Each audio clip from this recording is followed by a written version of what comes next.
Hi friends. நம்ம ஒவ்வொரு எக்ஸாமுக்கும் நல்லா ப்ரிப்பேர் பண்ணுவோம். ஆனா, நல்லா ப்ரிப்பேர் பண்ண பிறகு எக்ஸாம் ஹால்ல போய் இருக்கும்போது, அப்படியே மறந்துரும். எதனால அப்படின்னா, நம்மளுக்கிட்ட காணப்படுகிற ஒரு 3 காரணங்கள் தான். அதில ஃபர்ஸ்ட் ஒன் டிஸ்யூஸ். டிஸ்யூஸ் அப்படின்னா, நம்ம மூளைய நம்ம நல்ல விதமா பயன்படுத்தாம இருக்கிறது தான் காரணம். நல்ல விதமா பயன்படுத்தாம இருக்குதுன்னா அப்படின்னா என்ன அர்த்தம் அப்படின்னா, இப்போ படிக்கிறோம். படிக்கிறத இது புரிஞ்சு படிச்சு, நம்ம மைண்ட்ல ஏத்தணும். அதுதான். Second one lack of interest.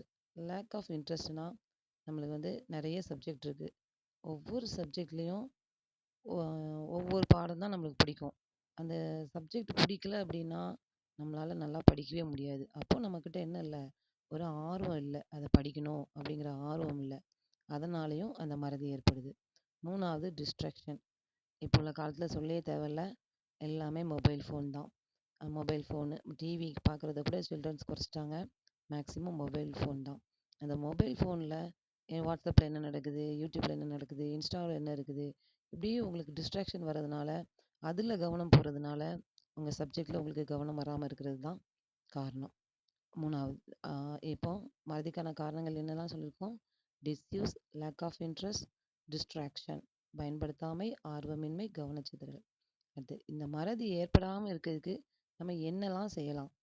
சரிங்களா? மறதி அப்ப அத எப்படி அத வந்து மறதி ஏற்படாமல் இருந்து, நம்ம அந்த பாடத்த எல்லாத்தையும் நம்ம நல்லபடியா நல்லபடியா எழுதலாம்.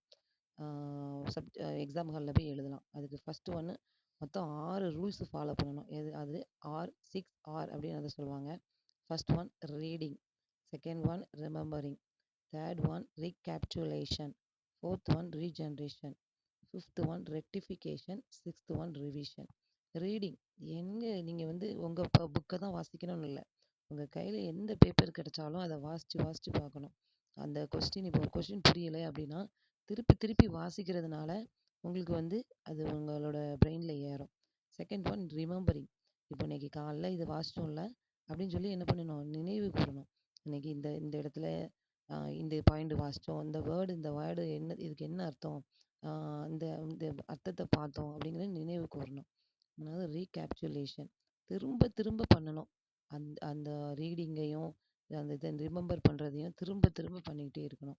ரீஜெனரேஷன். நீங்களா ஒரு மைண்ட் மேப் உருவாக்கணும். அ இதுக்கு அடுத்தாப்புல இது வரும். இதுக்கு அடுத்தாப்புல இந்த பாயிண்ட்டுக்கு அப்புறம் இது வரும்ன்னு சொல்லிட்டு, நீங்களா ஒரு மைண்ட் மேப் ரெடி பண்ணணும். Fifth one rectification. அதிலேயே உங்களுக்கு இந்த இதில ஆ நம்ம இப்படி இந்த இடத்துல தப்பு பண்ணிட்டோம். பேப்பர் கரெக்ஷன் தான் பண்றாங்கன்னா, இந்த இடத்துல இது தப்பு பண்ணியிருக்கோம். அத நம்ம கரெக்ட்டா எழுதணும் அப்படிங்கிறத நீங்க உங்களுக்குள்ளே அந்த மிஸ்டேக்ஸ கரெக்ட் பண்ணிக்கணும். Last one revision. எதுவுமே பயிற்சி தான். முயற்சி பிளஸ் பயிற்சி ஈக்குவல் வெற்றி. அப்போ நீங்க முயற்சி பண்ணணும். லாஸ்ட்டா பயிற்சியும் பண்ணணும். அப்பதான் உங்களுக்கு வெற்றி கிடைக்கும். அதனால இந்த க அந்த 6 ரூல்ஸையும் ஃபாலோ பண்ணி, உங்ககிட்ட இருக்கிற மறதிய நீங்க மறக்க செய்யுங்க. Thank you friends.